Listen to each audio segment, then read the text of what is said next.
En Égypte, pendant la nuit du mardi 2 avril 1968 jusqu'au 12 septembre 1971, des mécaniciens et des chauffeurs musulmans des transports publics arrivant à leur garage juste en face d'une église aperçurent tout à coup une dame en blanc agenouillée près de la croix au sommet du dôme de l'église copte Sainte-Marie de Zeytoun. Ils crurent d'abord voir une religieuse sur le dôme ou une personne voulant se suicider. Par la suite, ils constatent que c'était une apparition de la Sainte Vierge. Des centaines de milliers d'Égyptiens voient la Vierge Marie apparaître à de nombreuses reprises au-dessus de l'église, dans la banlieue du Caire. Plusieurs témoins vivent des grâces de conversion et de guérison bien documentées. Ces centaines d'apparitions ont été reconnues par les autorités coptes, catholiques et musulmanes. Toutes ces apparitions ont lieu entre 21h et 6h du matin. Les apparitions étaient précédées de phénomènes lumineux décrits par les témoins comme des pluies de diamants. Puis surgissaient des colombes de lumière qui parfois s'alignaient en forme de croix. Parfois, d'abondants nuages de couleur ocre répandaient autour d'elle d'une odeur d'encens. Après ces signes précurseurs, Notre-Dame apparaissait.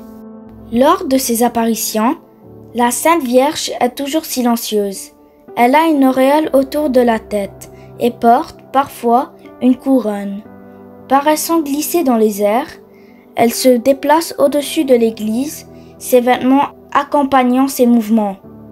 Son éclat, semblable à celui du soleil, était tel qu'on avait peine à discerner les détails de son apparence. Parfois, elle se penchait vers la foule en souriant et en bénissant avec un rameau d'olivier. Et parfois, elle est à genoux devant la croix qui est sur la coupole.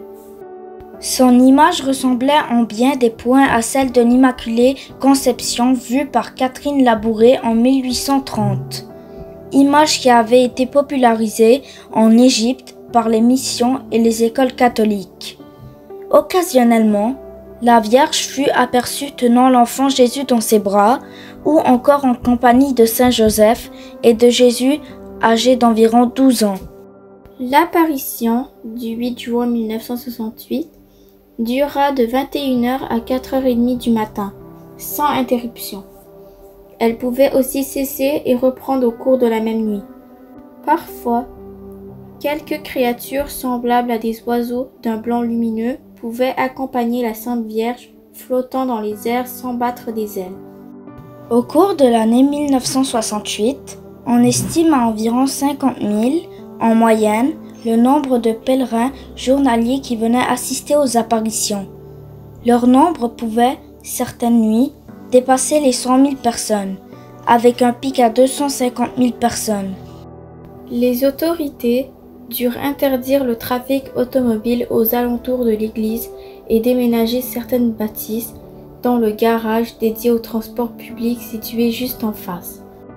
La foule en liesse acclamait la Sainte Vierge à chacune de ses apparitions et l'invoquait avec ferveur. Les chrétiens chantaient des hymnes en arabe, les musulmans récitaient des versets du Coran, d'autres priaient en grec. Beaucoup obtinrent des guérisons miraculeuses qui furent confirmées tant par le comité médical institué par le patriarcat copte et dirigé par le docteur Shafik Abdelmalek que par les médecins musulmans. Ces faits entraînèrent un regain de foi et des conversions. Voici quelques extraits des rapports rédigés par les autorités.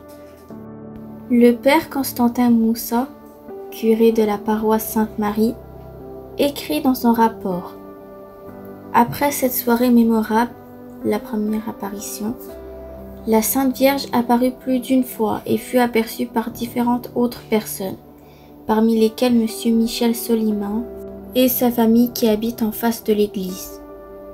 La Sainte Vierge apparut de nouveau le 9 avril. La nuit suivante, les sœurs d'une école voisine ainsi que mon fils aîné, élève ingénieur, me dirent avoir de nouveau aperçu la Sainte Vierge. Je me précipitai sur la place et je vis l'apparition, cette fois sous la forme d'un buste dans l'une des ouvertures du dôme du côté nord-est de l'église. C'était un corps lumineux, doré. Cyril VI, patriarche de l'église copte orthodoxe, institua une commission composée d'évêques et de prêtres chargés d'enquêter sur ces phénomènes. Cette commission écrit dans son rapport « Désireux de voir l'apparition de nos propres yeux, nous passâmes plusieurs nuits dans le voisinage de l'église. Finalement, nous aperçûmes la partie supérieure de la Sainte Vierge entourée d'un halo. Ensuite, elle apparut dans son entier et se déplaça entre les dômes. Puis elle s'agenouilla devant la croix et finalement bénit les multitudes. Une autre nuit, nous vîmes des colombes aussi blanches que la neige, irradiant de la lumière. Les colombes apparurent soudainement et disparurent aussi mystérieusement. Elles semblaient voler du dôme vers le ciel et elles ne battaient pas des ailes comme font d'habitude les oiseaux. Monseigneur Athanasios écrit après avoir passé la nuit du 29 au 30 avril 1968 sur place, à 2h45 du matin, la Sainte Vierge apparut et toute la foule put la voir. Elle apparut comme une statue phosphorescente de toute sa taille. Après un court instant, l'apparition disparut pour réapparaître à 4 heures et fut visible jusqu'à 5 heures. Pendant ce temps, la Vierge se déplaçait vers l'ouest à certains moments, en étendant sa main dans un geste de bénédiction et parfois en penchant la tête. Un halo de lumière entourait sa tête. Il eut aussi quelques formes lumineuses légèrement bleutées, ressemblant à des étoiles. La scène était poignante et magnifique. Les membres de la commission d'enquête, instituée par Cyril VI, authentifièrent d'autant plus facilement les témoignages recueillis qu'ils avaient eux-mêmes contemplé l'apparition, au même titre que l'ensemble des personnes présentes. Après étude des rapports et des témoignages, Cyril VI déclara « Ces apparitions apportèrent deux grandes grâces. La première est le renforcement de la foi. La seconde est la guérison miraculeuse de cas de maladies désespérées. » Le pape Paul VI s'aligna sur la position de l'Église copte orthodoxe en faveur de l'authenticité des apparitions. Zeytoun est devenu un haut lieu de pèlerinage marial. Beaucoup de conversions s'y produisent. Aujourd'hui encore, plusieurs personnes se convertissent après avoir eu des visions de Jésus ou de sa mère, souvent en rêve. Il ne s'agit pas de quelques cas isolés, mais bien d'un phénomène fréquent témoignant de l'amour du ciel pour ses âmes.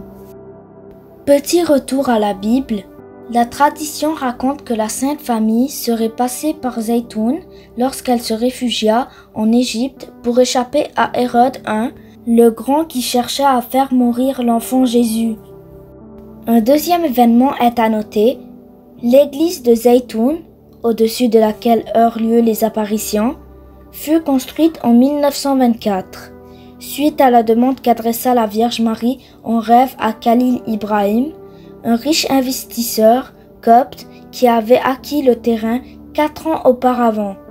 Pour terminer, prions ensemble à la Sainte Vierge.